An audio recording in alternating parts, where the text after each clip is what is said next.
गेल्या 7 दिवसापासून कंत्राटी आरोग्य कर्मचारी संपावर. आरोग्य सेवा प्रभावित.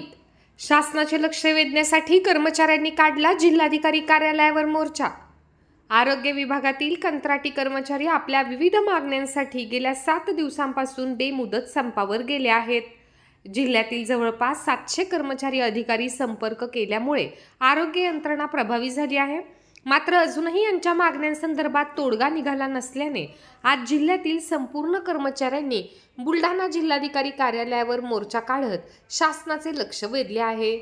गेल्या 10 ते 15 वर्षापासून बहुतांशी कर्मचारी हे आरोग्य विभागात सेवा देत आहेत.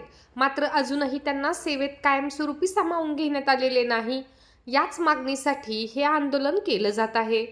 मोठ्या प्रमाणावर कर्मचारी संपावर असल्यामुळे कार्यरत कर्मचाऱ्यांवर मोठा ताण आल्याचं पाहायला मिळत आहे.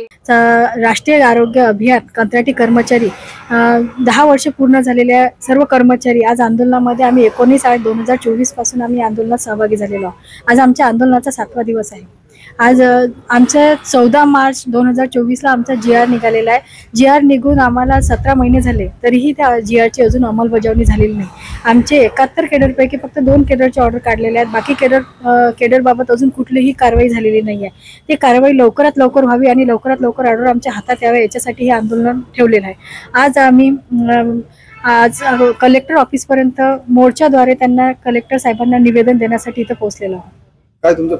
आमची मागणी हेच आहे की ज्याला 10 वर्ष पूर्ण झालेले आहे त्याच्यासाठी जो शासनाने जो GR काढलेला आहे त्या GRची अंमलबजावणी लवकरात लवकर करावी आणि आमच्या संघटनेसोबत मीटिंग लावून आमच्या आणखी 17 मागण्या, पगारवाढ म्हणा, बाकीच्या आणखी 17 मागण्या त्याच्या संबंधित एक मीटिंग लावून लवकरात लवकर आम्हाला एक लेखी स्वरूपात देण्यात यावं. पुढची काय भूमिका असणार? आमची जर मागणी लवकरात लवकर पूर्ण नाही झाली तर याच्यानंतर आमच्या संघटने पुढे जे ठरवतील त्यात आम्ही सहभागी राहू.